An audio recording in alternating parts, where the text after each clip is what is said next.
व्रत भीष्म जी ने कहा, महामुने, कल्प के आड़ में नारायण संज्ञक भगवान ब्रह्मा में जिस प्रकार संपूर्ण भूतों की सृष्टि की, उसका आप वर्णन कीजिए। पुलस्त्य जी ने कहा, राजन, सबकी उत्पत्ति के कारण और अनादि भगवान ब्रह्मा जी ने जिस प्रकार प्रजा वर्ग की सृष्टि की, वह बताता हूँ, सुनो। जब पिछले कल्प का अंत हुआ, उस समय रात्रि में सोकर उठने पर प्रभु ब्रह्मा जी ने देखा कि संपूर्ण लोक सूना हो रहा है। तब उन्होंने यह जानकर कि पृथ्वी एकार्णव के जल में डूब गई है और इस समय पानी के भीतर ही स्थित है, उसको निकालने की इच्छा से कुछ देर तक विचार किया। फिर वे यज्ञमय बाराह का रूप धारण कर जल के भीतर प्रविष्ट हुए। भगवान को पाताल लोक में आया देख पृथ्वी देवी भक्ति से विनम्र हो गई और उनकी स्तुति करने लगी। पृथ्वी इस प्रकार बोली, आप सर्वभूत स्वरूप परमात्मा है, आपको बारंबार नमस्कार है। आप इस पाताल लोक से मेरा उद्धार कीजिए। पूर्व काल में मैं आपसे ही उत्पन्न हुई थी। प्रभु, जगत की सृष्टि आदि के समय आप ही ब्रह्मा, विष्णु और रुद्र रूप धारण करके संपूर्ण भूतों की सृष्टि, पालन और संहार करते हैं तथा मैं आपकी ही शरण में हूँ, इसलिए इस जगत के लोग मुझे माधवी कहते हैं। पृथ्वी ने जब इस प्रकार स्तुति की, तब उन परम कांतिमान भगवान धरणीधर ने घर घर स्वर में गर्जना की।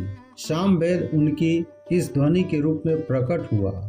उनके नेत्र खिले हुए कमल के समान शोभा पा रहे थे तथा शरीर कमल के पत्ते के समान श्याम रंग का था। उन महावराह रूपधारी भगवान ने पृथ्वी को अपनी दाढ़ों पर उठा लिया और रसातल से ऊपर की ओर उठे। उस समय उनके मुख से निकली हुई सांस के आघात से उछले हुए प्रलयकालीन जल ने जनलोक में रहने वाले सनंदन आदि मुनियों को भिगोकर निष्पाप कर दिया। हालांकि वो निष्पाप तो थे ही, उन्हें और भी पवित्र बना दिया। भगवान महावराह का उदर जल से भींगा हुआ था। जिस समय वे अपने वेदमय शरीर को कंपाते हुए पृथ्वी को लेकर उठने लगे, उस समय आकाश में स्थित महर्षिगण उनकी स्तुति करने लगे। ऋषियों ने कहा, परम परमेश्वर केशव, आप सबके प्रभु हैं। गदा, शंख, उत्तम खंग और चक्र धारण करने वाले आप हैं। सृष्टि, पालन और संहार के कारण तथा ईश्वर भी आप हैं, जिसे परम पद कहते हैं, वह भी आपसे भिन्न नहीं है। प्रभु, आपका प्रभाव अतुलनीय है। पृथ्वी और आकाश के बीच जितना अंतर है, वह सब आपके ही शरीर से व्याप्त है। इतना ही नहीं, यह संपूर्ण जगत भी आपसे व्याप्त है। भगवान, आप इस विश्व का हित साधन कीजिए। जगदीश्वर, एकमात्र आप ही परमात्मा है, आपके सिवा दूसरा कोई नहीं है। आपकी ही महिमा है जिससे यह चराचर जगत व्याप्त हो रहा है। यह सारा जगत ज्ञान स्वरूप है। जो भी अज्ञानी मनुष्य इसे पदार्थ रूप देखते हैं, इसलिए उन्हें संसार समुद्र में भटकना पड़ता है।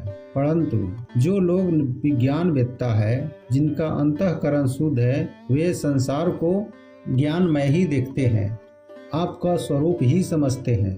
आप प्रसन्न होइए, आपका स्वरूप अप्रमेय है। प्रभु भगवान, आप सबके उद्भव के लिए इस पृथ्वी का उद्धार एवं संपूर्ण जगत का कल्याण कीजिए।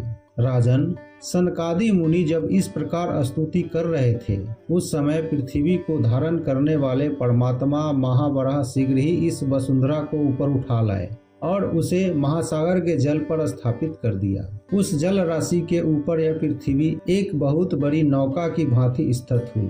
तत्पश्चात भगवान ने पृथ्वी के कई विभाग करके 7 द्वीपों का निर्माण किया तथा भूरलोक, भूवरलोक, स्वर्लोक और महरलोक, इन चारों लोकों की पूर्ववत कल्पना की। तदनंतर ब्रह्मा जी ने भगवान से कहा, प्रभु, मैंने इस समय जिन प्रधान असुरों को वरदान दिया है, अनेकों देवताओं की भलाई के लिए आप मार डालें। मैं जो सृष्टि रचूंगा उसका आप पालन करें। उनके ऐसा कहने पर भगवान विष्णु तथास्तु कहकर चले गए और ब्रह्मा जी ने देवता आदि प्राणियों की सृष्टि आरंभ की। महातत्व की उत्पत्ति को ही ब्रह्मा की प्रथम सृष्टि समझना चाहिए। तन मात्राओं का आविर्भाव दूसरी सृष्टि है, उसे भूत सर्ग भी कहते हैं। वैकारिक अर्थात सात्विक अहंकार से जो इंद्रियों की उत्पत्ति हुई है वह तीसरी सृष्टि है, उसी का दूसरा नाम इंद्रिय सर्ग है। इस प्रकार यह प्राकृत सर्ग है जो अबुद्धि पूर्वक उत्पन्न हुआ है। चौथी सृष्टि का नाम है मुख्या सर्ग।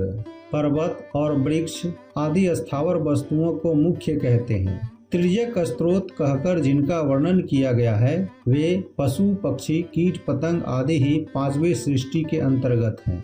उन्हें तिर्यक योनि भी कहते हैं। तत्पश्चात पूर्वरेता देवताओं का सर्ग है, वही छठी सृष्टि है और उसी को देव सर्ग भी कहते हैं। तदनंतर सातवीं सृष्टि अर्वाक स्त्रोताओं की है, वही मानव सर्ग कहलाता है। आठवां अनुग्रह सर्ग है, वह सात्विक भी है और तामस भी। इन 8 सर्गों में से अंतिम 5 वैकृत सर्ग माने गए हैं तथा आरंभ के 3 सर्ग प्राकृत बताए गए हैं। 9वां कौमार सर्ग है, वह प्राकृत भी है वैकृत भी। इस प्रकार जगत की रचना में प्रवृत्त हुए जगदीश्वर प्रजापति के एक प्राकृत और वैकृत नामक 9 सर्ग तुम्हें बताए गए हैं जो जगत के मूल कारण है। जय श्री राधे कृष्ण, जय श्री राधे कृष्ण।